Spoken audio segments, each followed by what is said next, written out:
उसने रोबिन के सामने हाथ जोड़ लिए और जैसे बोल रही होगी, प्लीज सच बोलिए, ऐसा मत करिए मेरे साथ। आप झूठ क्यों बोल रहे हैं जब हमारे बीच कुछ है ही नहीं? उस शख्स ने इस गुस्से से चिल्लाकर रॉबिन को वहां से जाने के लिए कहा। लड़की ने रोते हुए उसे देखा। अपना ये रोने धोने का नाटक बंद करो। तभी उसके गाल पर एक थप्पड़ आकर लगा और वह जमीन पर गिर गई। उसका सिर घूम गया। उसने गाल पर हाथ रख लिया। दूसरे ही पल उसे उठाकर बेड पर फेंक दिया गया। मुझसे तुम्हारा मन नहीं भरता, और किसके साथ अफेयर चल रही हो तुम मेरे पीठ पीछे? लड़की ने उसे इशारे से बताया कि जो वह सोच रहा है कुछ नहीं है वैसा। प्लीज पर विश्वास करिए। वह रोते हुए उसे समझाने की कोशिश कर रही थी। उस आदमी ने गुस्से से बेरहमी से उसके कपड़े अगल किए और जितना हो सकता था उसके साथ बुरा सा पेश आने लगा। डर्टी, अगली। उस लड़की ने हार मार ली और सफाई देने की कोशिश बंद कर दी। जो उसके साथ हो रहा था वह क्यों हो रहा था उसे भी नहीं मालूम। शायद यही उसकी किस्मत है। जैसे ही उस शख्स ने उसे अपनी आगोश में भरा, उस लड़की की आंखों से आंसू की बूंदें लुढ़क कर बह गए और उसके होठों पर दर्द भरी मुस्कान आ गई। ये मुस्कान किस लिए थी? शायद इसलिए क्योंकि गलती हुई है या फिर नहीं हुई है। कितनी बेशरम हो तुम! इसका मतलब है कि तुम बहुत गिरी हुई हो। उस लड़की के गाल पर उंगलियों के निशान थे। उसका गाल भी सूज गया था। उसके होठों की मुस्कान बरकरार थी। ये सब कुछ उसके साथ पहली बार तो नहीं हो रहा था। पहली बार तो नहीं था कि किसी ने उसकी नहीं सुनी, और ऐसा पहली बार भी नहीं था कि उसी पर ऐसे इल्जाम लगाए गए हों। उसी पर तो हमेशा ही ऐसे इल्जाम लगाए जाते हैं जो शायद उसने कभी किया ही नहीं। पर कोई उसे सुनता ही नहीं है, और सुनेगा भी क्यों, क्योंकि वह तो बोल ही नहीं सकती। क्या वह लड़की बुरी है? तभी तो कोई उसे पसंद नहीं करता। सब इतनी नफरत क्यों करते हैं? हर कोई उसे मारता क्यों है? उसे कोसते क्यों है? वह तो अपना हर काम अच्छा करती है। फिर उससे गलती कहाँ हो जाती है? उसके फेस की स्माइल और बढ़ी हो जाती है। तभी उसे एक और थप्पड़ लगता है जिससे उसके फेस झुक जाती है। उसने अपने गाल पर हाथ रख लिया और होंठ कांप उठे। फिर भी वह धीमे से मुस्कुराई। फिर उसके गाल पर थप्पड़ आकर लगा। वह फिर मुस्कुराई। एक के बाद एक थप्पड़ उसके गाल पर आकर लग रहे थे। मैं 2 महीने दूर रहा। इतनी आग लग गई तुम में? Not bad. अभी बेशर्म और ढीठों की तरह मेरे सामने मुस्कुरा रही हो। बेबी, तुम इतनी देर से अंदर क्या कर रहे हो? बाहर आऊं, वेट कर रही हूं मैं। अंदर से आ रही आवाजें सुनकर बाहर खड़ी लड़की ने कहा। मैं थोड़ी देर में आता हूं। ये सुनकर बेड पर पड़ी लकड़ी ने राहत ली। उसे अब ये टॉयलेट नहीं करना पड़ेगा। तभी उसे एक और जोर का थप्पड़ लगा और उसके कान में चीर देने वाली आवाज गई। कमरे से बाहर निकली तो जान से मार दूंगा। लड़की ने कोई हरकत नहीं की। उस शख्स ने गुस्से से उसका मुंह जोर से दबाया और उसे झटक कर बाथरूम में चला गया। उसने ब्लैंकेट को खींचकर अपने ऊपर डाल लिया। तभी रूम का दरवाजा खुला और गुस्से से कोई अंदर आई। उसने कमरे का हाल देखा और फिर बेड की तरफ बढ़ी और बेड पर पड़ी लकड़ी के बालों को पकड़कर जोर से उसे उठाया और एकदम से उसका सिर झंझोड़ दिया और उसके गाल पर खींच खींच कर 2 थप्पड़ लाए और पानी का गिलास उठाकर उसके मुंह पर फेंक दिया। थप्पड़ खाने वाली लड़की ने अपने गाल को सहलाया। उसके होंठ कट गए थे। Flashback continue. तुम जाहिल अभी भी यही बैठी हो। निकलो यहां से अपना। ये बस सूरत से चेहरा लेकर। तुम्हारे भाई को क्या लगा था कि तुम्हें यहां शादी करके भेजेगा तो तुम राज करोगी? तुम्हारी हैसियत यहां पर एक नौकरानी बनने लायक भी नहीं है जो और जाकर पोछा लगाओ। कमरा गंदा हो चुका है। बैठी बैठी मेरा मुंह क्या देख रही है? बेड पर बैठी लड़की ने ब्लैंकेट से खुद को ठीक से लपेट किया और उठने लगी। इसी वक्त जिस लड़की ने थप्पड़ मारा था, एकदम से उसने उसका हाथ पकड़कर खींचा, जिससे कि वह बेड से नीचे गिर गई। पर चीख भी तो नहीं निकली। उसके मुंह से बस आंसुओं की कुछ बंदें उसके गाल पर आई, लेकिन उसने उन्हें भी पोंछ लिया। अभी भी यही बैठी हुई है। निकल यहां से, तुझे देखकर ही घिन्न आ रही है। तभी उस घंभड़ी लड़की की नजर बेड पर गई जहां पर खून के धब्बे थे, जिसे देखकर उस घमंडी लड़की को गुस्सा आ गया। उसने जमीन पर पड़ी लकड़ी के पैरों पर अपनी हील रखी और जोर से दबा दिया। जिससे जमीन पर पड़ी लड़की छटपटा उठी और उसने जल्दी से अपना पैर पीछे लिया और अपने पैर को सहलाने लगी। घमंडी लड़की के चेहरे पर मुस्कान आ गई। तभी बाथरूम का दरवाजा खुला और ये देखते ही वह घमंडी लड़की जोर से चीखने लगी और बोली, बेबी, देखो तुम्हारी बीवी को मुझे हर्ट कर रही है। जल्दी से उस आदमी के पास आते हुए दिखाकर बोली, देखो तुम्हारी बीवी ने मुझे नाखून मारे। ये देखकर उस आदमी ने गुस्से से जमीन पर लड़ी पड़ी लड़की को देखा। जमीन पर पड़ी वह लड़की धीरे से उठने की कोशिश कर रही थी, पर उसके पैर उसका साथ नहीं दे रहे थे। उसी वक्त वह आदमी आया, गुस्से से उसकी बाजू को पकड़ते हुए चिल्लाकर बोला, तुम्हारी हिम्मत कैसे हुई इसे हर्ट करने की? जमीन पर पड़ी लड़की ने अपने पति को भरी आंखों से देखा, लेकिन उसने कोई रिएक्शन नहीं दिया। बेबी, तुम्हारी बीवी को कितना घमंड है, सॉरी भी फील नहीं कर रही है। वह घमबड़ी लड़की जल्दी से आई और सामने खड़े आदमी की गर्दन में अपनी बीहें डालकर उसके सीने से लगकर रोने का नाटक करने लगी। इसे ना तुम्हारी बीवी होने का बहुत घमंड है। इसे लगता है कि ये किसी के साथ जैसा मर्जी चाहे बिहेव कर सकती है, उसका घमबड़ी लड़की ने रोते हुए कहा।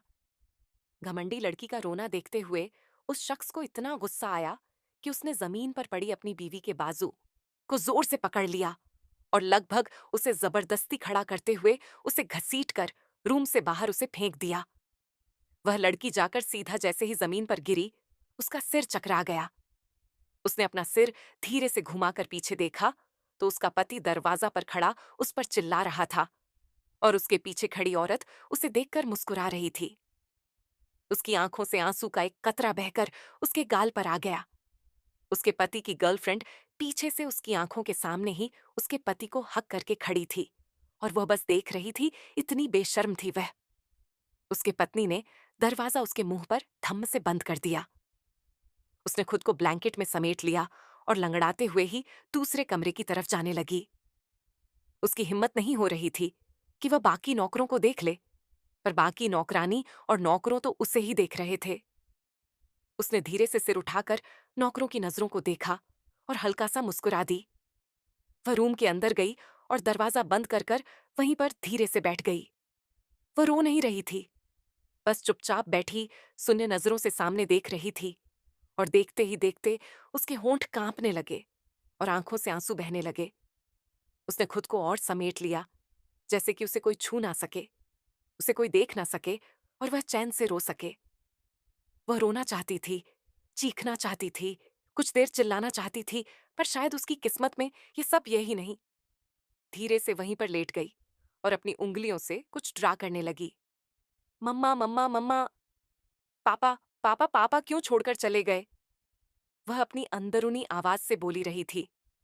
सब मुझे गंदा समझते हैं और मारते भी हैं। कोई मेरी नहीं सुनता, सब मुझ पर झूठे इल्जाम लगाते हैं। कल मम्मी जी ने मेरा हाथ जला दिया और मेरे पति की गर्लफ्रेंड भी मुझे मारती है। वह भी मुझे मारते हैं। मैं सबको खुश करने की कोशिश करती हूँ, पर सब गुस्सा हो जाते हैं। क्या मैं इतनी बुरी हूँ? ये भी मुझसे नफरत करते हैं और हर्ट भी करते हैं। मुझे लगता है मुझ में कमी है, तभी तो सब दुखी हैं मुझसे। इनकी इनकी तो एक गर्लफ्रेंड भी है, उसके बावजूद ये मुझे ऐसे क्यों ट्रीट करते हैं? मैंने तो किसी के साथ अफेयर नहीं रखा।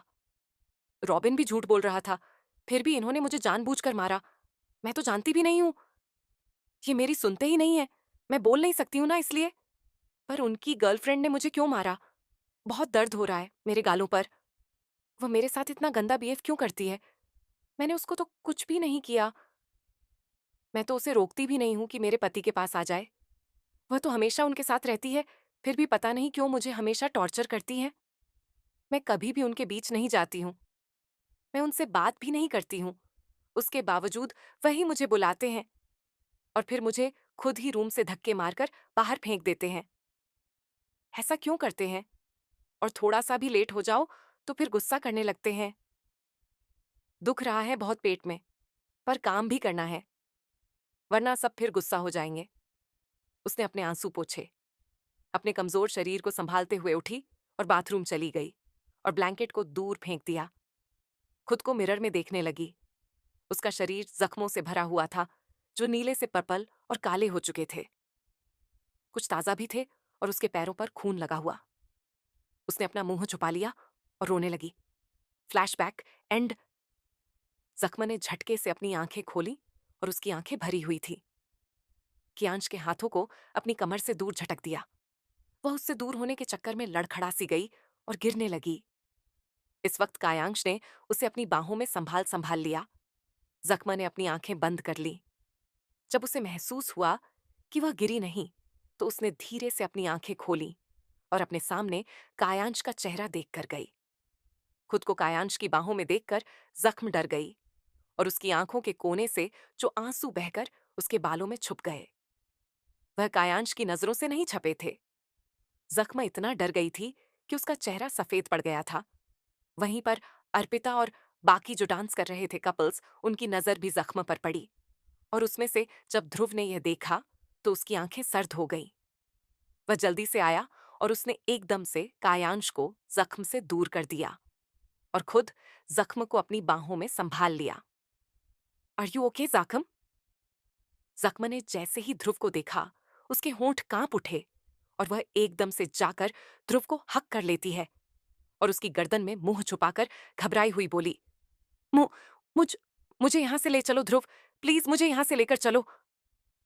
जख्म को इतना डरा हुआ और इतना कांपता हुआ देखकर ध्रुव हैरान हो गया, क्योंकि उसने जख्म को इतने दिनों बाद ऐसा देखा था, पैनिक करते हुए। जख्म की आंखों से आंसू बह रहे थे और आंसुओं को कायांश ने भी देखे। जख्म इस वक्त इतना डर गई थी कि उसने ध्रुव की शर्ट को कसकर पकड़ लिया था। ध्रुव उसके बालों को सहलाकर उसे शांत कर रहा था। प्लीज ध्रुव, ले चलो यहां से, मुझे मुझे यहां एक पल नहीं रुकना। मेरा दम घुट रहा है, मुझे सांस लेने में प्रॉब्लम हो रही है, मुझे यहां से जाना है, जख्म ने सहमी आवाज में कहा। पार्टी में मौजूद लोगों को समझ नहीं आ रहा था कि क्या हो रहा है, क्योंकि जख्म की आवाज तो सिर्फ ध्रुव सुन पा रहा था। ध्रुव ने जख्म की कमर को होल्ड कर लिया और उसकी बैक पर हाथ रखते हुए बाकी लोगों की तरफ एक नजर देखा और फिर उसने अपने बाउंसर की तरफ इशारा किया। ध्रुव ने जख्म को वैसे ही उठा रखा था, बाहर की तरफ लेकर बिना कुछ कहे किसी को चला गया। बट आउटडोर इतनी मीडिया थी कि वह हट नहीं रही थी। ध्रुव का ऐसे जख्म को ले जाना प्रॉब्लम्स खड़ा कर सकती थी। स्कैंडल न खड़ा हो जाए, इसलिए ध्रुव ने कायांश की तरफ देखते हुए कहा, मिस्टर वालिया, क्या आप एक गेस्ट रूम हमें प्रोवाइड करेंगे? मिस, जख्म की तबीयत थोड़ी खराब हो चुकी है। ये सुनने के बाद कोई कायांश अभी तक भूत बनकर खड़ा हुआ था। उसने रिएक्ट किया और जल्दी से हम करते हुए अपने नौकर को गेस्ट रूम की की लाने के लिए कहा। उसके बाद वह खुद भी उनके साथ गया।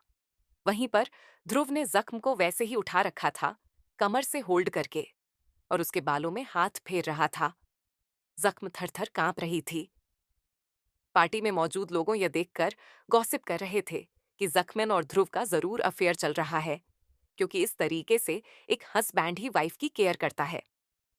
जब अर्पिता ने यह सुना तो उसे चैन मिला।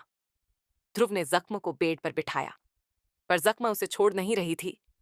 वह बस एक ही चीज बड़बड़ाई जा रही थी कि उसे घर जाना है। कमरे के अंदर अर्पिता भी आ गई थी और युवान, मोमो भी। मोमो समझ गई थी कि अब जख्म सिर्फ एक ही तरीके से हैंडल हो सकती है।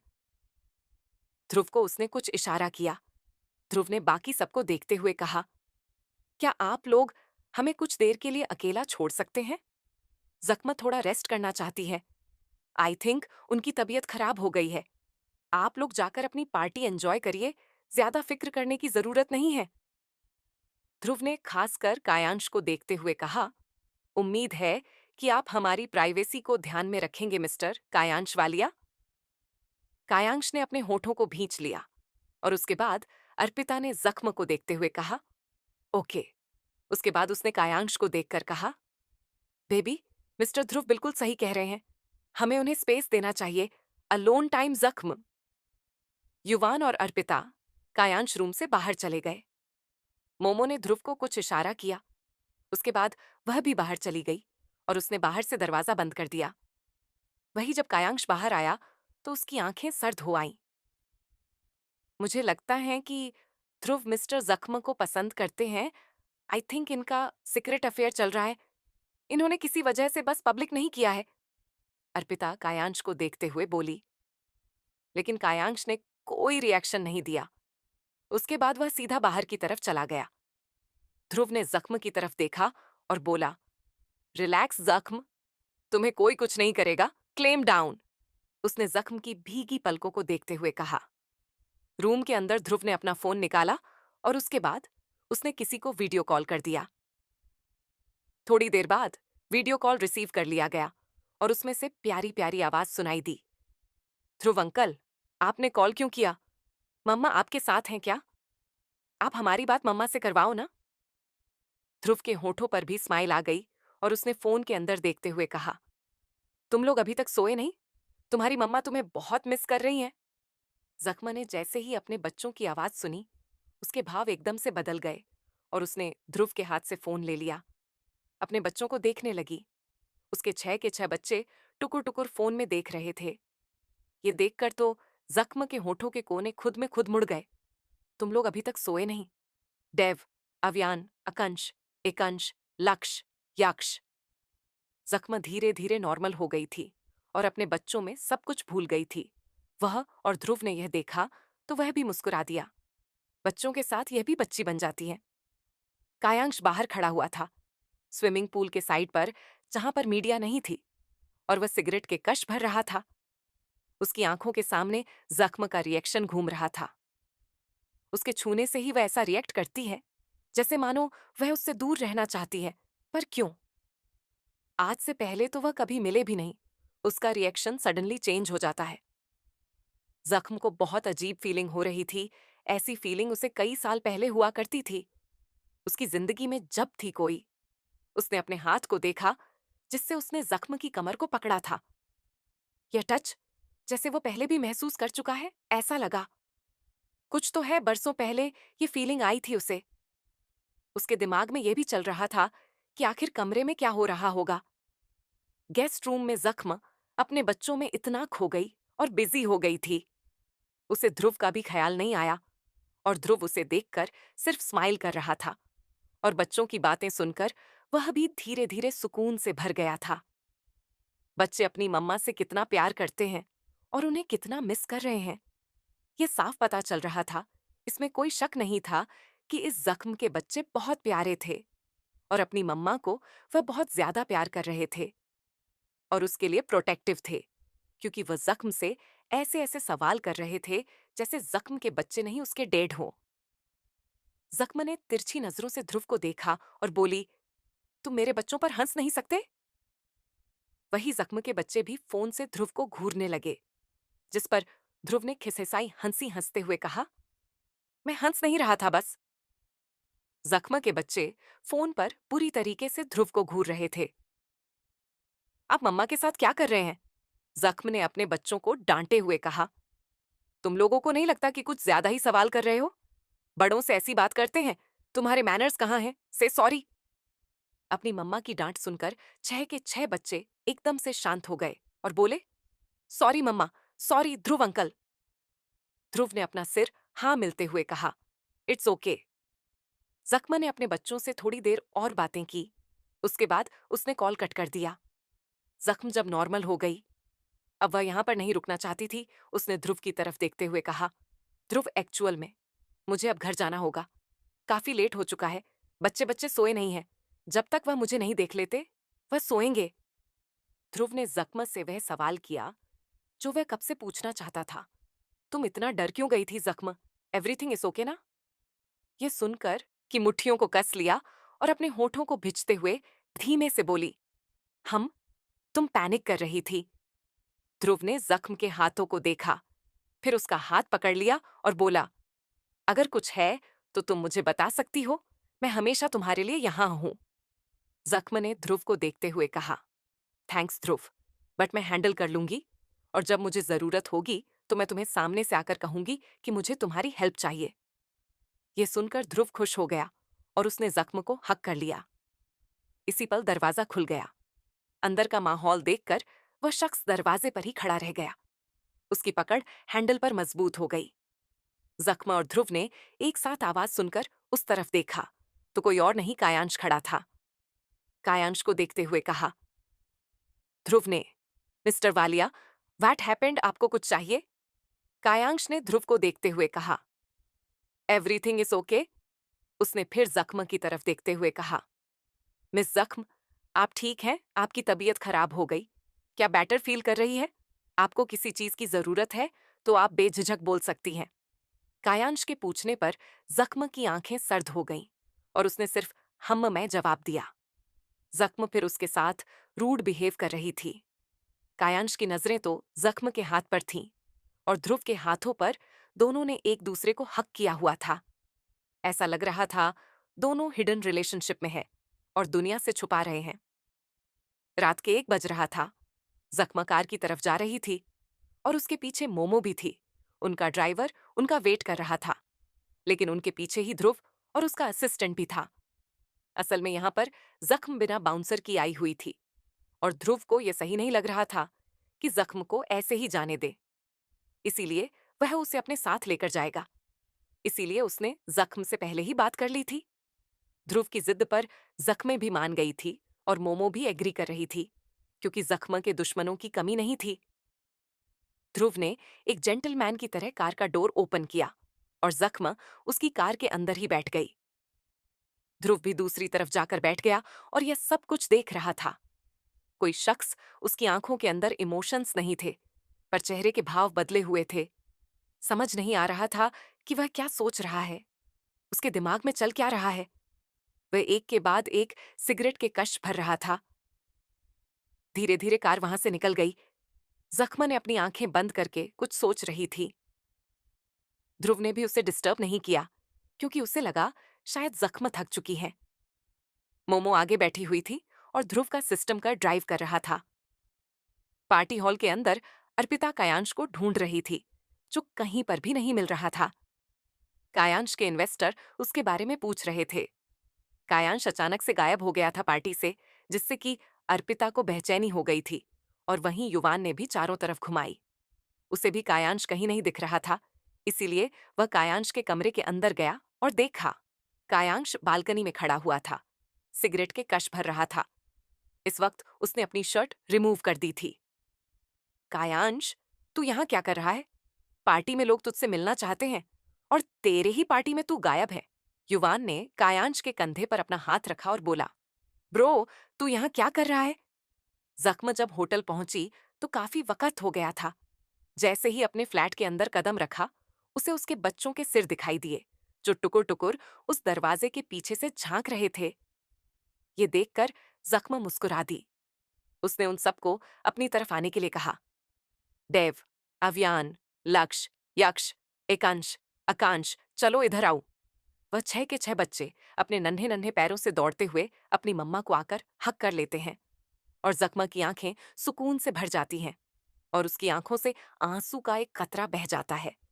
उसने अपनी पूरी दुनिया को अपनी बाहों में भर रखा था। उसकी पुरानी सारी कड़वी यादें खुशी में बदल जाती थीं। मोमो ने जख्म को देखते हुए कहा, तुम्हारी तबीयत खराब है जख्म, तो क्या मैं पार्टी कैंसिल कर दूं जो 3 दिन बाद होने वाली थी? वैसे पार्टी प्लानर से पहले ही बात हो चुकी थी, कॉन्ट्रैक्ट भी दे चुके हैं हम उसे। 8 मोमेंट पर कैंसिल करना, आई थिंक हमें लॉस होगा।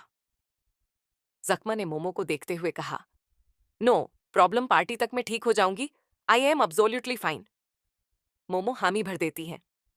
मम्मा, आपकी तबीयत खराब है, देव ने प्यार से फिक्र करते हुए जख्म से पूछा।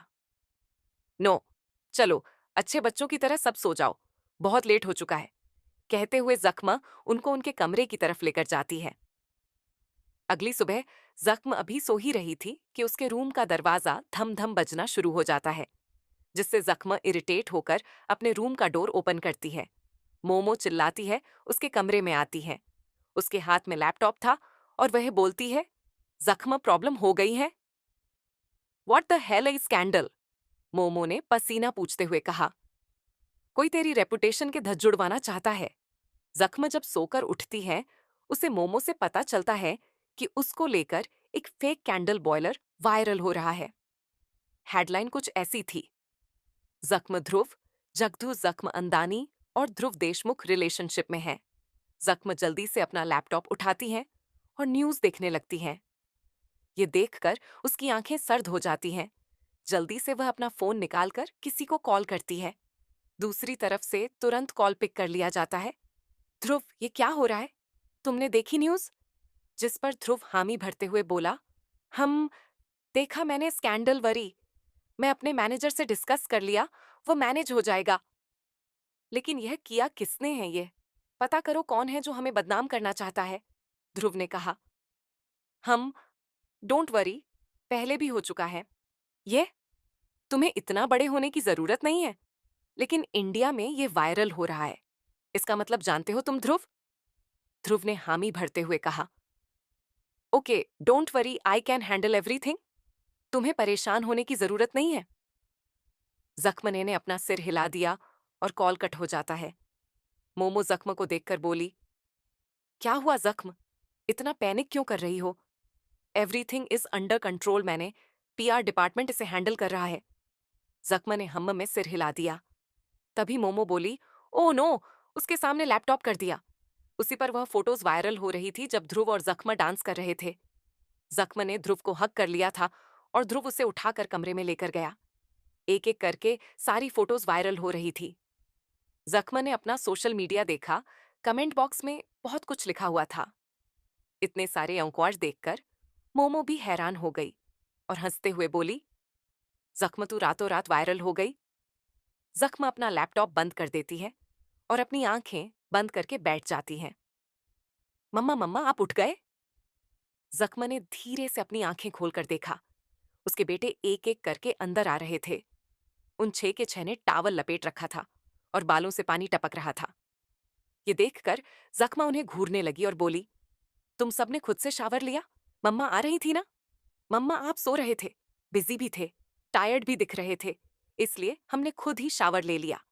ये सुनकर जख्मा मुस्कुरा देती हैं और अपने बच्चों को देखती हैं जिन्होंने ठीक से नहाया नहीं था।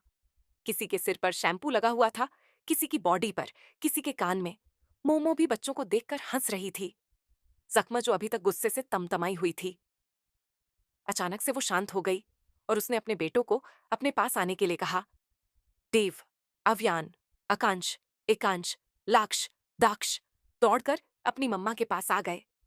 जख्मा ने सबको ग्रुप हग किया और एक एक करके सबके गाल पर किस करते हुए बोली, चलो हम शावर लेते हैं। लेकिन मम्मा हमने तो नाही नाही कर ली। जख्मा उन्हें घूर कर देखती है। सबके सब चुप हो जाते हैं। जख्मा उन्हें बाथरूम में लेकर चली जाती है और मोमो मुस्कुरा देती है, क्योंकि जख्म की दवा उसके बच्चे थे। उन्हें देखते ही वह ठीक हो जाती है। जख्म अपने बच्चों के साथ मस्ती कर रही थी। KW इंडस्ट्रीज, कायाश के लैपटॉप पर न्यूज चल रही थी, जिसे देखकर वह तिरछा मुस्कुरा रहा था और पेन उसके पेपर्स पर सिग्नेचर कर रहे थे। उसने वह न्यूज भी देखी जिसके अंदर ध्रुव और जख्म एक दूसरे के बहुत क्लोज थे और उनके बारे में कैसे कैसे बातें हो रही हैं। उसने जख्म का सोशल मीडिया चेक किया और उसके कमेंट्स पढ़कर उसकी आंखें सिकुड़ गईं। कमेंट्स कुछ ऐसे थे, कंग्रेचुलेशन, आप दोनों साथ में बहुत अच्छे लगते हैं, मेड फॉर ईच अदर, आपके रिलेशनशिप हिडन रखने की जरूरत नहीं है, आप बहुत खूबसूरत हैं, काश आप मुझे मिल जाए, आप हमारी ड्रीम क्वीन हैं, आपसे तो हमारी पूरी दुनिया इंस्पायर है, यू आर फायर मिस जख्म। ध्रुव और जख्म, आप लोग जल्दी ही शादी कर लीजिए, आपको हमारी शुभकामनाएं। यह देखकर कायांश की पकड़ पेन पर कस जाती है। उसने सोचा था कि नेगेटिव कमेंट्स से भरा होगा उसका सोशल मीडिया, लेकिन यहाँ उन्हें कंग्रेचुलेशन किया जा रहा है। लोग उन दोनों को साथ में बहुत पसंद कर रहे हैं। ध्रुव और जख्म ही सोशल मीडिया पर छाए हुए हैं। कायांश फोन निकालकर किसी को कॉल करता है और उसके बाद उसके होठों पर तिरछी मुस्कान आ जाती है। इस तरफ जख्म अपने बच्चों को एक एक करके कपड़े पहना रही थी और उनके बालों को टॉवल से पोंछ रही थी। मोमो, मैं अपने बच्चों को इस छोटे से होटल में नहीं रख सकती। ऐसा करो कि यहाँ का सबसे बेस्ट बंगलो देखो और जल्दी से जल्दी फिक्स करो, मेरे बच्चों को यहाँ पर एडजस्टमेंट में प्रॉब्लम हो रही है। मोमो ने कहा। ओके, मोमो वहां से जाने लगी। जख्म ने कहा, मोमो, 1 मिनट, पार्टी की अरेंजमेंट कैसी चल रही है? उसके अंदर रिपोर्टर्स को भी इनवाइट करो। वही मोमो ने हैरानी से जख्म से पूछा। उसे समझ नहीं आ रहा था, अभी वह इतनी बड़े स्कैंडल में फंसी हुई है, फिर रिपोर्टर्स को क्यों? जख्म ने मोमो को देखते हुए तिरछा मुस्कुराकर कहा, आई हैव अ प्लान।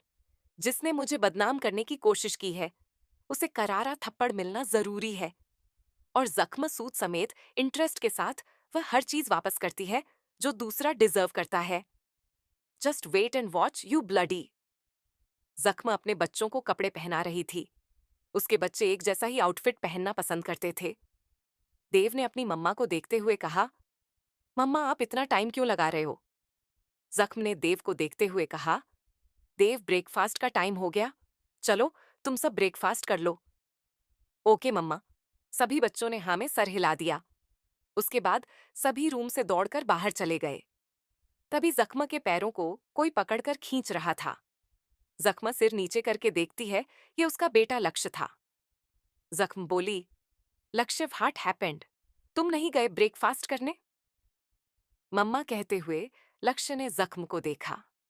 जख्म ने लक्ष्य को अपनी गोद में उठा लिया और उसके दोनों मोटे मोटे गालों पर प्यार से किस करते हुए बोली, चलो पहले ब्रेकफास्ट करते हैं, उसके बाद हम बातें करेंगे। ये सुनकर लक्ष्य मुस्कुरा देता है कि उसकी मम्मा उसे प्यार कर रही है। जख्म जानती थी कि वह अपने बच्चों को ज्यादा वक्त नहीं दे पाती, इसलिए वह उसके वक्त के लिए उसके पास आते हैं। मम्मा आज पार्टी है। जख्म ने ना में सिर हिला दिया।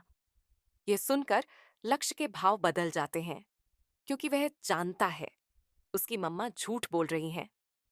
वह जब मोमो से बात कर रही थी, लक्ष्य ने सुना था कि उसकी मम्मा आज पार्टी कर रही है। वह ये सोचकर उदास हो जाता है कि उसकी मम्मा उन्हें पार्टी पर क्यों नहीं लेकर जाती। जख्म लक्ष्य के साथ बाहर आती है और ब्रेकफास्ट टेबल पर अपने बाकी के बच्चों को बैठे हुए देखकर वह धीरे से मुस्कुराते हुए उनको ब्रेकफास्ट सर्व करने लग जाती है।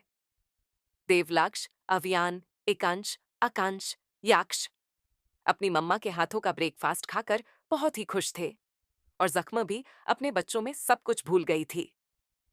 मोमो जख्म को देखती है और फिर वह सोचने लग जाती है कि जख्म आखिर करना क्या चाहती है। उसे कभी जख्म का माइंड समझ में ही नहीं आता था, पर इतना था कि वह प्लान फुल प्रूफ बनाती है जो वह जरूर वर्क करता है, इसलिए उसने इस बारे में ज्यादा नहीं सोचा। रात का वक्त, जख्म ने पार्टी के लिए 7 स्टार होटल बुक किया था। 7 स्टार होटल में शानदार पार्टी जख्म के द्वारा ऑर्गेनाइज की गई थी। उसने जो वेडिंग प्लानर हायर किया था वो वही था जो कायांश की पार्टी का थीम और डिजाइनर था। जख्म के पार्टी में भी बड़े बड़े लोग इनवाइटेड थे। तभी वहां पर एक कार आकर रुकती है और उस कार में से सबसे पहले आता है बाहर ड्राइवर, जो बैक सीट का रोड ओपन करता है, और एक आदमी अपने व्हाइट कोट को झाड़ते हुए बाहर आता है। उसकी आंखों पर ब्राउन शेड्स थे। वह एक बादशाह की तरह लग रहा था। वह दूसरी तरफ जाता है और एक जेंटलमैन की तरह अर्पिता को बाहर निकलता है, क्योंकि वहां पर बहुत से रिपोर्टर्स थे और वह सब उनकी फोटो क्लिक कर रहे थे। अर्पिता उसके इस अंदाज से बहुत खुश थी, पर शायद ये सिर्फ एक दिखावा था सोशल मीडिया को दिखाने के लिए। वो लोग होटल के अंदर जाने लगते हैं। अर्पिता ने अपनी बाजू को कायांश की बाजू में उलझा रखा था। दोनों एक आइडियल कपल की तरह अंदर जा रहे थे। लोग उनकी बातें कर रहे थे कि उनके रिलेशनशिप को कितने साल हो चुके हैं और ये अभी भी एक साथ है। कायांश पार्टी की थीम और अरेंजमेंट देखता है तो हैरान रह जाता है। ऐसी पार्टी कोई कोई बिजनेसमैन ही अरेंज कर पाता था, जिससे कायांश को अपने टक्कर का कोई महसूस होता है, क्योंकि लोगों ने उसकी पार्टी की बहुत ज्यादा तारीफ की थी और सोशल मीडिया पर यह भी छाया हुआ था। आज जख्म की पार्टी को देखने के बाद उसे यह भी पता चल गया था कि इसकी भी कितनी बातें होने वाली हैं, पर उसे इंतजार किसी और ही चीज का था। उसके होठों पर डेविल मुस्कान थी। इस वक्त होटल के बाहर एक और कार रुकती है और उसके अंदर से भी एक शख्स बाहर आता है जिसने ब्लैक सूट पहन रखा था, और दूसरी तरफ जाकर वह भी अपनी बीवी को बाहर निकालता है कार से। मीडिया में उनके भी फोटोज क्लिक करी जा रही थी, लेकिन उनके बारे में गॉसिप भी हो रही थी। वह ज्यादा फेमस बिजनेसमैन नहीं था। ये तो वही है ना जिसकी कंपनी 2 साल पहले कर्ज में डूब गई थी। कुछ मीडिया रिपोर्टर एक दूसरे से गॉसिप कर रहे थे। इन बातों को वह आदमी और उसकी बीवी दोनों इग्नोर करते हैं और इतनी बड़ी पार्टी में इनवाइट होने की खुशी में वह दोनों अंदर चले जाते हैं। उन्हें यकीन नहीं हो रहा था कि वह उन्हें भी कोई अपने पार्टी में इनवाइट कर सकता है, क्योंकि लंबे समय से वह दोनों किसी भी पार्टी में नहीं गए थे। जब से उनकी कंपनी कर्जदार हुई थी, कोई उनसे अपना बिजनेस भी नहीं डील करता था। वो लोग जब अंदर का नजारा देखते हैं, हैरान रह जाते हैं। इतनी शानदार पार्टी। तभी उनकी मुलाकात कायांश से हो जाती है। कायांश जब उस आदमी को देखता है, उसकी आंखें सर्द हो गईं। और उस आदमी की बीवी ने जब कायांश को देखा, तो जल्दी से उसके पास जाते हुए बोली, हेलो मिस्टर कायांश, आपसे मिलकर अच्छा लगा। यह देखकर वह आदमी गुस्से से अपनी बीवी का हाथ पकड़कर बोला, तुम इस आदमी से बात कर रही हो? तभी कायांश ने अपने सामने खड़े शख्स को चिंगारी भरी आंखों से देखकर कहा, तुम यहां पर? तुम्हें भी इस पार्टी में इनवाइट किया गया है? स्की। उसने ऊपर से नीचे तक उस आदमी को देखा। कायांश की घिन्न भरी नजरों को देखकर वह आदमी गुस्से से अपने दांत पीस लेता है। न्यूज रिपोर्टर्स को भी इस पार्टी में इनवाइट किया गया था और वह लोग कायांश और उस आदमी की फोटोज क्लिक कर रहे थे। कितने वक्त बाद इन लोगों को एक साथ देखा गया था। तभी एक रिपोर्टर, जो कायांश वालिया को काफी लंबे समय से जानता था, उसने अपने दोस्त से कहा, यह कायांश वालिया का एक्स साला है। उसका दोस्त, जो नया रिपोर्टर था और कायांश वालिया और किसी के बारे में ज्यादा नहीं जानता था, उसने आगे सवाल करते हुए कहा, ये लोग एक दूसरे को दुश्मन की तरह क्यों देख रहे हैं? कायांश वालिया की बीवी की 7 साल पहले ही मौत हो चुकी है। ये सुनकर वह रिपोर्टर हैरान हो जाता है और उसने कहा, इसकी बीवी भी थी? कायांश वालिया का 7 साल पहले एक एमएमएस वायरल हुआ था। वह एक लड़की के साथ होटल रूम में पकड़ा गया था और उसे पकड़ने वाला कोई और नहीं मैं था। ये सुनकर उसके साथ वाला, उसका दोस्त, हैरानी से बोला, तू प्रोफेशनल है। मुझे लगता है कि तेरी भी कुछ पर्सनली दुश्मनी है कायांश वालिया से। हाँ, इसने मुझे अपनी कंपनी से धक्के मारकर बाहर निकाला था और मेरी इंसल्ट की थी, तो मुझे अपना बदला लेना था और मुझे वह मौका मिला और मैंने उसका यूज किया। ये सुनकर वह रिपोर्टर हंसने लगा और उसका दोस्त उसके साथ ही हंसने लगा।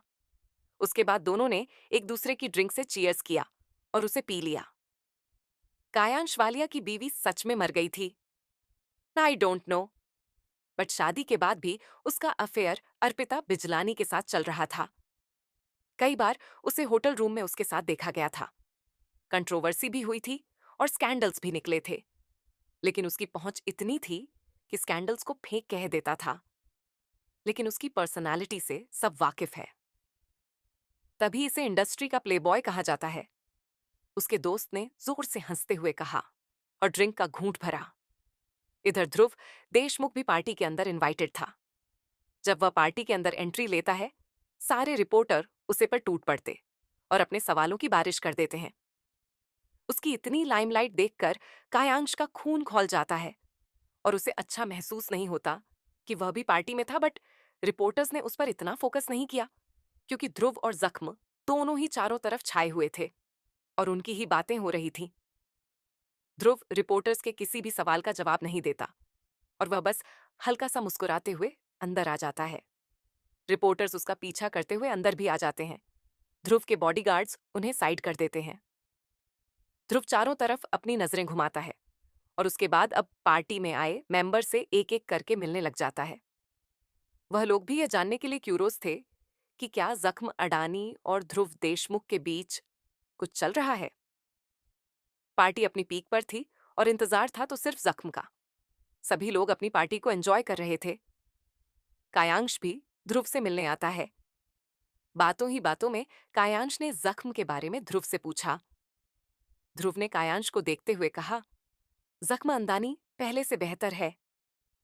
लगता है न्यू रिपोर्टर्स ने आपको काफी परेशान कर दिया है। कायांश के सवाल में छुपे क्यूरियोसिटी को महसूस करते हुए ध्रुव ने मुस्कुराते हुए कहा, रिपोर्टर्स का काम ही है लोगों को परेशान करना। इन्होंने आपको भी बहुत परेशान किया है। आई थिंक आपके पीछे यह अभी तक पड़े हुए हैं। यह सुनकर कायांश हैरान रह जाता है क्योंकि ध्रुव ने उसकी बोलती बंद कर दी थी। ध्रुव कायांश के पास्ट के बारे में सब कुछ जानता था। उसके बाद दोनों ड्रिंक करने लग जाते हैं। ध्रुव को थोड़ी हैरानी ये थी कि कायांश वालिया उससे बात करने में इतनी दिलचस्पी क्यों ले रहा है, वरना उससे पहले से वह इंडस्ट्री में है, लेकिन उनके बीच कभी कभार प्रोफेशनल बात ही हुई है। तभी उस पार्टी में एंट्री होती है जख्मा की। जख्म की कार बाहर रुकते ही रिपोर्टर्स टूट पड़ते हैं उस पर और जख्म के बॉडीगार्ड्स उसे साइड करते हैं। मोमो सब कुछ हैंडल कर रही थी। आज जख्मा का मैनेजर भी उसके साथ था। बॉडीगार्ड्स ने सिचुएशन अपने अंदर कर ली थी और रिपोर्टर्स को साइड करते हुए जख्मा अंदर जा रही थी। अंदर भी रिपोर्टर्स थे और जख्मा से कैसे कैसे सवाल होने वाले थे। जख्मा उनके लिए तैयार थी, इसीलिए वह अपने होठों पर एक चार्मिंग स्माइल लेते हुए अंदर जाती है, अपनी अदाओं को बिखरते हुए। लोगों की तो नजरों से नहीं हटती। जैसे ही जख्मा रेड कारपेट पर अपना पैर रखती है, सबकी नजरें उस पर ठहर सी जाती हैं और वही कायांश तो जख्म को ऊपर से नीचे तक बस देखते ही रह जाता है। एलिगेंट, बेहद खूबसूरत, उसके चलने का स्टाइल इतना अट्रैक्टिव था कि लोग उसकी चाल को देख रहे थे और उसकी आंखों में मौजूद स्पार्क किसी को भी जलाने के लिए तैयार था। जख्म वाइन अपने होठों से लगाती है, वहीं उसकी आंखों में एक अजीब सी कशिश थी। कायांश अपनी वाइन के गिलास को जोर से पकड़ लेता है। उसके बगल में खड़ा बार काउंटर के पास उसका दोस्त युवान बोला, कायांश, तुझे जख्म अंदानी में कुछ ज्यादा ही दिलचस्पी नहीं है? तेरी आंखें नहीं हट रही हैं उस पर से। कायांश तिरछी नजरों से अपने दोस्त को देखते हुए बोला, ऐसा कुछ भी नहीं है। आई थिंक कुछ नहीं, बहुत कुछ है। तेरी आंखों में दिख रहा है कि तू जख्म अंदानी को कैसी नजरों से देख रहा है। कहीं तुझे इसमें दिलचस्पी तो नहीं? तुझे उसमें दिलचस्पी ही नहीं, बहुत कुछ है। I think. कहते हुए युवान मिस्टीरियस वे में मुस्कुरा देता है और कायांश की नजरें जख्म के होठों पर थी, जिस पर रेड लिपस्टिक थी। वह ऐसे मुस्कुरा रही थी मानो जैसे दुनिया भर की मिठास उसके होठों पर आ गई थी, जिस वजह से जख्म को देखकर उसकी उत्तेजना बढ़ रही थी। पर वह यह देखना चाहता था कि जख्म लोगों के सवालों का जवाब क्या देती है, क्योंकि यह एक लेडी के लिए छोटी बात नहीं थी। उसके कैरेक्टर पर बात जो आ गई थी, जख्म जैसे ही पार्टी हॉल में एंट्री लेती है, सभी लोगों की नजरों उस पर ठहर जाती है और वो लाइमलाइट अपनी तरफ खींच लेती है। जख्म के आते ही वो सेंटर ऑफ अट्रैक्शन बन गई थी। कुछ लोगों के मन में उसके लिए कई सवाल थे, तो कुछ लोग उसके दीवाने थे और कुछ उससे ईर्ष्या कर रहे थे। जख्म का अंदाज इतना लुभावना था कि कोई उसे इग्नोर नहीं कर सकता था। जख्म एक एलिगेंट लेडी की तरह अंदर आती है और उसकी नजरें चारों तरफ घूम रही थी। इस वक्त उसकी नजरें एक शख्स से जा मिलती हैं, जो उसे ही कब से देखे जा रहा था। जख्म उस शख्स की तरफ बढ़ने लगती है। ये देखकर उस शख्स की धड़कन बढ़ जाती है। तभी उसकी नजर ध्रुव पर जाती है और ध्रुव उसकी तरफ आ रहा था। ध्रुव एकदम से आकर उसे हक करते हुए बोला, हेलो मिस अंदानी। जख्म भी वापस से ध्रुव को हक करती है। रिपोर्टर्स उनकी फोटो क्लिक करने लग जाते हैं। इसी पर जख्म ध्रुव के चीक्स पर किस कर देती है, जिससे ध्रुव भी हैरान रह जाता है और अपने होठों को भींच लेता है। जख्म के अंदर बहुत गट्स था, जो वो भरी महफिल में ऐसा कर रही थी। जख्म ने हल्का मुस्कुराते हुए सबको देखकर कहा, आप लोग पार्टी एंजॉय करें। उम्मीद है कि आपको कोई कमी नहीं होगी। इधर जिस होटल में जख्म तेरी हुई थी, उसमें उसके बच्चे उदास होकर मुंह बनाकर बैठे हुए थे और टैबलेट में कुछ कर रहे थे। डेव उदास होकर बैठा, हर सोच रहा था कि मम्मा उन्हें पार्टी में क्यों नहीं लेकर गई। हमें पसंद नहीं करती, क्या हम अच्छे बच्चे नहीं हैं? देखो, बहुत बुरा लग रहा था। अव्यान, लक्ष्य, यक्ष, एकांश, आकांश मुंह बनाकर बैठे हुए थे। तभी एकांश बोला, मुझे मम्मा के पास जाना है। एकांश की आंखों में मोटे मोटे आंसू आ जाते हैं। उन उनकी मम्मी उन्हें लेकर क्यों नहीं गई? एकांश का रोना सुनकर बाकी लाक्ष, अव्यान, देव की आंखों में भी मोटे मोटे आंसू आ जाते हैं और वो रोते हुए ही कहते हैं, मम्मा हमें प्यार क्यों नहीं करती? क्या हम अच्छे बच्चे नहीं हैं? मैं मम्मा के पास जाना चाहता हूं। इधर जख्म से एक एक कर सब मिलने आ रहे थे।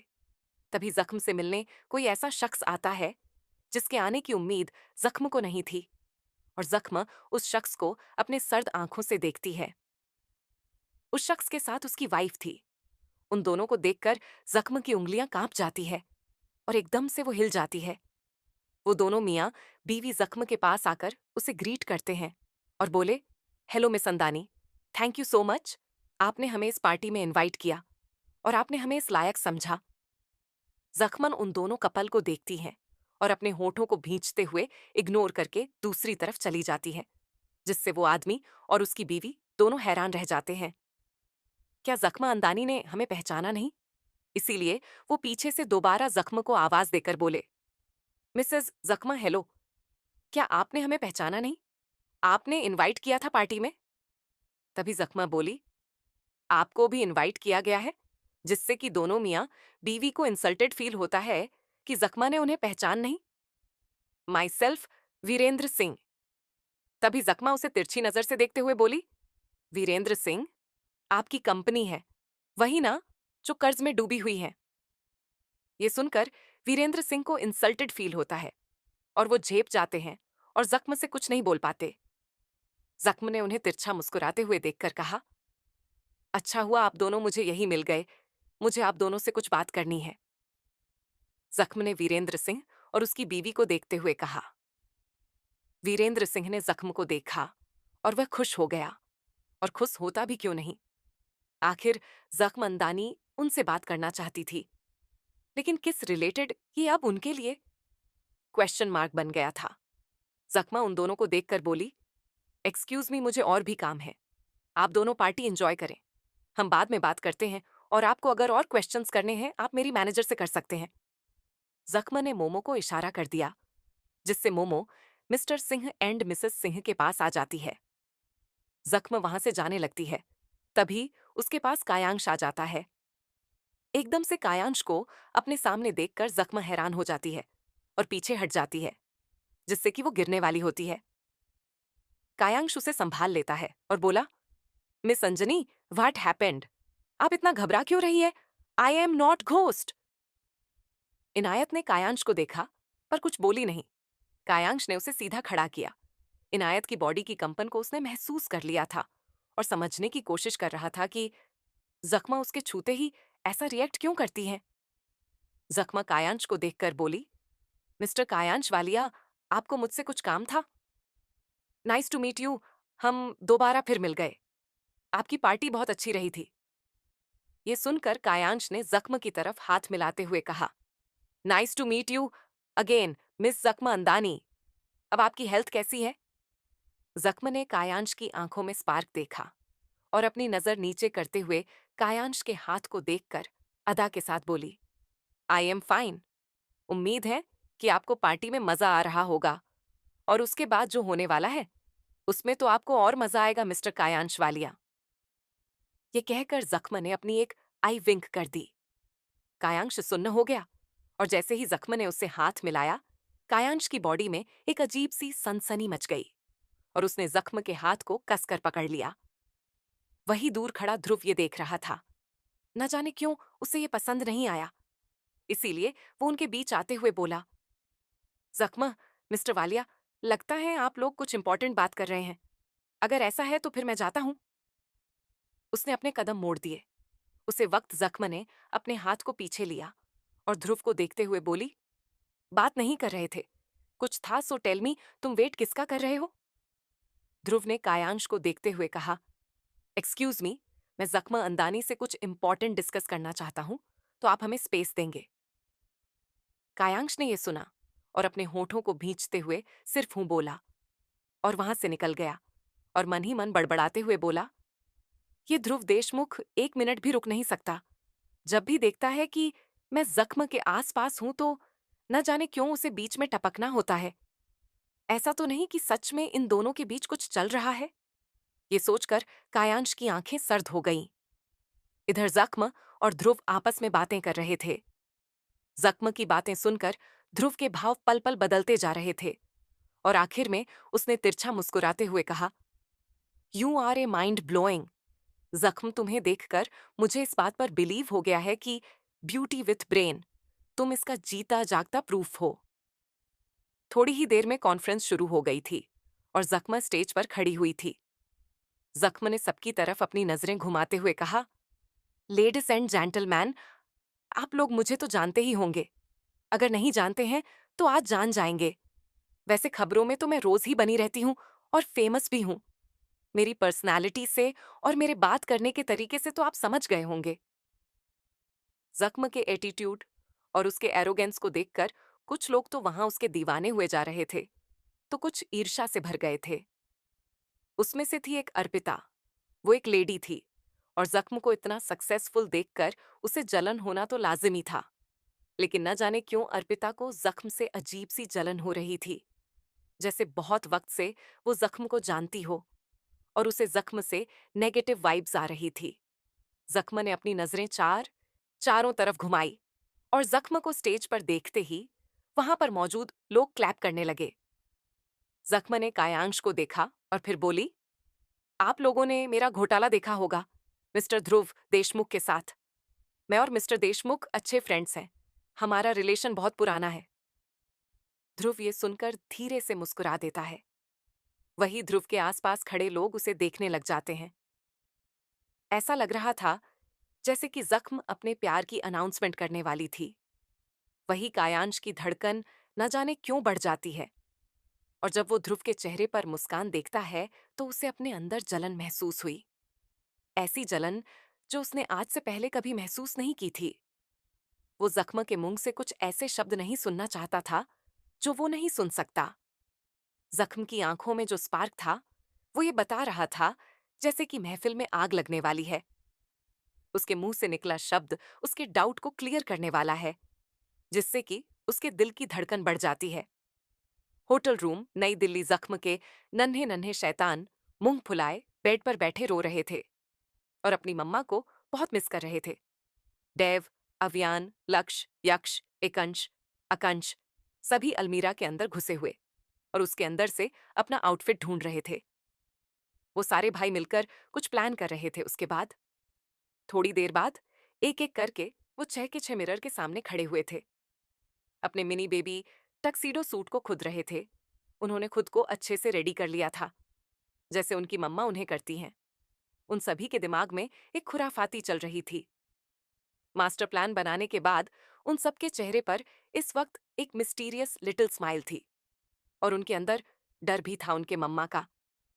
पार्टी हॉल में कायांश जख्म को देख रहा था, जो माइक लेकर स्टेज पर खड़ी थी और उसके दिल की धड़कन में बड़ी हुई थी। ऐसा लग रहा था जैसे जख्म वो बोलने जा रही है जो वो सुनने के लिए तैयार नहीं था। कायांश को समझ नहीं आ रहा था उसके साथ ये हो क्या रहा है। उसे इतना फर्क क्यों पड़ रहा है। आखिर वो जख्म को जानता ही कितना है अभी, तो वह ठीक से उसे 2 दिन भी नहीं मिला है। वो उसे स्टॉक करने लगा है। वो उससे मिलने के लिए बहाने ढूंढने लगा है। किसी और को उसके साथ देखकर वह जेलस होने लगा है। एक लड़की उस पर इतना इफेक्ट कैसे डाल सकती है। जिससे मिले उससे भी 2 दिन भी नहीं हुए और वो सीधे मुंह बात भी नहीं करती है। इतनी दिलचस्पी क्यों ले रहा है वो जख्म अंदानी में। वह जख्म के चेहरे को ध्यान से देख रहा था और उसे ऐसा लगा था जैसे उसने ये चेहरा पहले भी देखा है, कहीं और उसे याद नहीं आ रहा था। जख्म एक नजर ध्रुव को देखती है। ध्रुव अपनी पलकें हम में झपका देता है, जिसे देखकर जख्म धीरे से मुस्कुरा देती है। उसने अपना माइक कसकर पकड़ रखा था और माइक पर कुछ अनाउंस करने वाली थी। रिपोर्टर्स भी बस इसी का वेट कर रहे थे कि उन्हें कौन सी ब्लॉकबस्टर न्यूज मिलने वाली है। उसी पल एक लेडी की वहां पर चीख निकल जाती है। जब सब उस तरफ देखते हैं, वो लेडीज जमीन पर गिरकर बेहोशी की कगार पर थी। ये देखकर सब हैरान हो जाते हैं और जख्म जल्दी से स्टेज से नीचे आती है और अपने कदम जब उस लड़की की तरफ बढ़ती है। वो एक प्रेग्नेंट लेडी थी और दर्द से तड़प रही थी। सभी खड़े होकर सिर्फ तमाशा देख रहे थे, पर कोई आगे नहीं बढ़ रहा था। उस लड़की का शायद हस्बैंड वहां पर नहीं था, इसीलिए जख्म जल्दी से उसके पास आती है और उसके चेहरे पर अपना हाथ रखते हुए बोली, क्लेम डाउन, शायद लेबर पेन है, कुछ नहीं होगा तुम्हें। फिर जख्म जल्दी से मोमो को बोलती है, एम्बुलेंस को कॉल करें। मोमो भी फुर्ती से काम लेती है और एम्बुलेंस को कॉल करती है। फिर जख्म उस लेडी के बम्प अपना हाथ रखती है और धीरे से उस लेडी के गाल पर हाथ रखते हुए बोली, जल्दी ही तुम्हारा बच्चा तुम्हारे पास आने वाला है। जख्मा उसे उलझा लेती है कि ताकि वो लेडी बेहोश ना हो जाए, वरना प्रॉब्लम हो जाएगी डिलीवरी में। तुम जानती हो, जब एक बच्चा जन्म लेता है बहुत तकलीफ होती है, पर जब बच्चा हाथ में आता है ना, तो वह खुशी हम शब्दों में बयां नहीं कर सकते। एक माँ बनना बहुत खुश नहीं भी की बात होती है। जानती हो ना तुम, बस थोड़ा सा दर्द बर्दाश्त कर लो। जिस पर वो लेडी जख्म की बातें सुनकर रोने लग जाती है। बहुत दर्द हो रहा है। ये दर्द सिर्फ कुछ पल का है। तुम्हें बर्दाश्त करना होगा और होश में रहना होगा, वरना तुम्हारे बच्चे के लिए ये प्रॉब्लम क्रिएट करेगा। जख्म ने उस लेडी का हाथ कसकर पकड़ लिया था और उसने गुस्से से चिल्लाते हुए कहा, तुम्हारा हस्बैंड कहाँ है इस वक्त? उसे तुम्हारे साथ होना चाहिए। शिटमैन। जख्म आसपास दिखती है। न्यूज रिपोर्टर्स उस लेडी की फोटो क्लिक कर रहे हैं कवर पेज के लिए, लेकिन उसकी हेल्प करने के लिए कोई आगे नहीं बढ़ रहा। ये देखकर जख्मा उठती है और जो रिपोर्टर कैमरा से फोटो क्लिक करता है, जाकर उसे खींचकर थप्पड़ मार देती और थप्पड़ की गूंज चारों तरफ गूंज जाती है। सभी हैरान हो जाते हैं। जख्म चिल्लाते हुए बोली, you get lost from my party right now. बाकी के सारे रिपोर्टर्स पीछे हो जाते हैं और उनके माथे पर पसीने की बूंदें आ जाती हैं। वह रिपोर्टर अपने कदम पीछे लेता है, सिर झुकाकर खड़ा हो जाता है। अगर किसी की हेल्प नहीं कर सकते हो तो ये तमाशा करना बंद करो। तभी जख्म की नजर उस लेडी पर जाती है जो दर्द से करहा रही थी। जख्म के गुस्से को देखकर सभी पीछे हट जाते हैं। जख्म जल्दी से पानी मंगवाती है। थोड़ी ही देर में वहां पर एक वेटर पानी का बोल लेकर आता है। जख्मा उसे पानी के वॉल में एक कपड़ा भिगोकर उस लेडी के बेबी बम्प रख देती है और उसकी गाल को सहलाने लग जाती है। उसने वहां से सभी आदमियों को हटा दिया था। इस वक्त जख्म को अपनी रेपुटेशन की जरा भी चिंता नहीं थी। जख्म ने मोमो से कहा, एम्बुलेंस कब तक आएगी? मोमो ने कहा, बस आती ही होगी, 5 मिनट और। जख्म ने उस प्रेग्नेंट लेडी से कहा, सिर्फ 5 मिनट की देर, उसके बाद बच्चा तुम्हारे हाथ में। वही दूर से खड़ा कायांश जख्म का ही रूप देखकर हैरान था। वो उस औरत के ऐसे परवाह कर रही थी मानो वो खुद भी ये पेन फुल कर चुकी हो। उसने तो सोचा था कि जख्म बहुत घमंडी है, एलिगेंट और डोमिनेटिंग लेडी है। जख्म अपने एटीट्यूड के लिए जानी जाती थी। वही होटल के बाहर एक कार आकर रुकती है। उस कार में नन्हे नन्हे छोटे छोटे कुछ शैतान बैठे हुए थे, जिनकी आंखें इस वक्त सर्द थीं। जख्मा की पार्टी में एक प्रेग्नेंट लेडी को लेबर पेन होने लगा था। जख्मा उसे हैंडल कर रही थी। जख्मा ने लेडी का हाथ कसकर पकड़ रखा था और उसकी आंखें नम हो गई थीं। आउटडोर कार से छोटे छोटे नन्हे नन्हे शैतान बाहर आते हैं। उनका एटीट्यूड बता रहा था कि वो कितने घमंडी हैं। वो एक दूसरे को देखते हैं। उसके बाद उन्होंने जो प्लान बनाया था, पार्टी के अंदर गेस्ट अभी भी जा रहे थे और उन्होंने गार्ड की तरफ देखा। फिर जल्दी से एकांश और एकांश दोनों ही उन कपल के साथ उन्हें बिना बताए ही चलने लगते हैं, जिससे गार्ड को लगता है कि वो उनके कपल्स के बच्चे हैं और वो उनको नहीं रोकते। ऐसे ही एक एक करके सारे बच्चे मौका देखकर अंदर चले गए थे। वो जख्म के बच्चे हैं, स्मार्ट होना तो जाहिर था। वह अपनी मम्मा को बिना बताए आए थे और अगर उनके मम्मा ने उन्हें देख लिया, उनका बहुत बुरा हाल करेंगी। थोड़ी देर में वहां पर एम्बुलेंस आकर रुक जाती है और जख्मा उस लेडी को एम्बुलेंस तक पहुंचाने के बाद डॉक्टर को उसका अच्छे से ख्याल रखने के लिए बोल देती है। उसके बाद जख्म मोमो को सिचुएशन हैंडल करने के लिए बोलकर वापस पार्टी हॉल में आ जाती है। वहां सभी जख्म को देख रहे थे। जख्म ने सबकी तरफ देखते हुए कहा, पार्टी कंटिन्यू करें, वह ठीक है। जख्म को अच्छा महसूस नहीं हो रहा था, इसलिए वह वहां से साइड में चली जाती है और विंडो के पास खड़ी होकर चांद को देखते हुए कुछ सोचने लग जाती है। जख्म की आंखों में आंसू थे। जब वो औरत दर्द से तड़प रही थी, उसके दर्द को वह महसूस कर रही थी जो उसके साथ हुआ था। वह किसी के साथ ना हो, वह ये विश करती है। जख्म ने बेरहमी से अपने आंसू पोंछ लिए। तभी वहां पर ध्रुव आ जाता है और वो जख्म को धीरे से बोला, जख्म, आर यू ओके? तुम यहाँ क्या कर रही हो? अकेले पार्टी में सब तुम्हारा वेट कर रहे हैं। जख्म ध्रुव की तरफ देखने लगी। ध्रुव, लीव मी अलोन। कुछ वक्त अकेला रहना चाहती हूँ और कुछ पल खुद को देना चाहती हूँ। श्योर, ध्रुव ने कहा। ओके। ध्रुव जख्म की स्पेस को रिस्पेक्ट देता है और वहां से चला जाता है। इधर पार्टी हॉल में कायांश की नजरें भी जख्म को ढूंढ रही थीं, पर वह पार्टी में उसे नजर नहीं आ रही थी। वहीं कुछ बड़ी बड़ी खुफिया नजरें इधर उधर टुकुर टुकुर देख रही थी। कई लोगों की नजरें बच्चों पर गईं और वो उनकी क्यूटनेस के बारे में बात भी कर रहे थे। किसके बच्चे हैं ये, कितनी क्यूट है। असल में सारे भाई दूर दूर बिखर गए थे ताकि किसी को शक ना हो। वो अपनी मम्मा को ढूंढ रहे थे और उनके मम्मा पार्टी में नजर नहीं रही थी। देव और उसके भाइयों को अपनी मम्मा की फिक्र होने लगी। उनकी मोमो आंटी भी नहीं दिख रही थी। ऐसा तो नहीं कि वो लोग कहीं गलत जगह पर आ गए हैं। इसी वक्त आकांश को सुसु लग जाता है और वो देव को देखते हुए बोला, भाई मेरे को सुसु जाना है।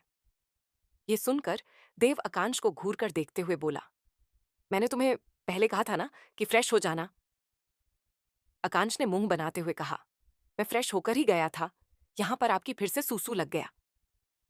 अब हम रेस्ट रूम कहां ढूंढेंगे, हमें किसी बड़े की हेल्पलाइन नहीं होगी। आकांश से कंट्रोल नहीं हो रहा था, उसने अपने पेट को पकड़ लिया था। तभी उसकी की नजरें अचानक से ही कायांश पर जाती हैं और वो दौड़कर उनके पास जाकर उसकी पेंट खींचते हुए बोला, अंकल अंकल, मेरे को सुसु जाना है, क्या आप मुझे सुसु लेकर चलेंगे? कायांश अपना सिर नीचे करता है और एक बच्चे को देखकर वो चौंक जाता है। उसकी नजरें छोटे से बच्चे के मासूम से चेहरे पर जाती हैं। उसे ऐसा लगता है जैसे उसने पहले भी कहीं देखा इस बच्चे को। तभी उसे अचानक से याद आ जाता है कि उसने एयरपोर्ट पर इस बच्चे को देखा था। उसकी नजर आकांश के हाथ पर जाती है। उसने अपनी पेंट पकड़ रखा था। लास्ट टाइम भी यह उसके पास इसलिए ही आया था। कायांश आकांश को देखते हुए बोला, तुम यहां पर? तभी आकांश गुस्से से बोला, पहले मुझे सुसु लेकर चलो, मुझसे कंट्रोल नहीं हो रहा। कायांश आकांश को अपनी गोद में उठा लेता है और उसके बाद वो उसे लेकर रेस्ट रूम की तरफ चला जाता है। देव भी कायांश के पीछे पीछे चला जाता है क्योंकि वो अपने भाई को अकेला नहीं छोड़ सकता। वही जख्मा खड़ी थी, उसकी आंखें भरी हुई थीं। तभी उसकी आंखों के सामने एक विजुअल घूमने लगा। एक लड़की बेड पर लेटी हुई थी। तभी कोई एकदम से उसके ऊपर गर्म पानी डाल देता है, जिससे वह लड़की छटपटाकर उड़ जाती है। सामने देखती है तो कोई और नहीं, उसका पति खड़ा था। वो जल्दी से उठकर बैठ जाती है और उसका पति उस पर चिल्लाते हुए बोला, तुम मेरे बेड पर क्यों सो रही हो? तुम्हें फर्श पर सोना है। अपनी औकात भूल गई हो क्या? अगर आप भूल गई हो, मैं याद दिलाता हूं, मैं तुम्हारी औकात हूं। वो गुस्से से उसका हाथ पकड़ लेता और तुमसे मरोड़ कर बोला, आइंदा अगर सोई ना मेरे बेड पर तो जान ले लूंगा तुम्हारी। गंदा करके रख दिया सब कुछ। वो लड़की डर से सहम जाती है। उसकी आंखों में आंसू आ जाते हैं। वो कुछ नहीं बोलती और जल्दी से बेड से नीचे उतर जाती है और बेड को साफ करने लगती है। वो इशारे से अपन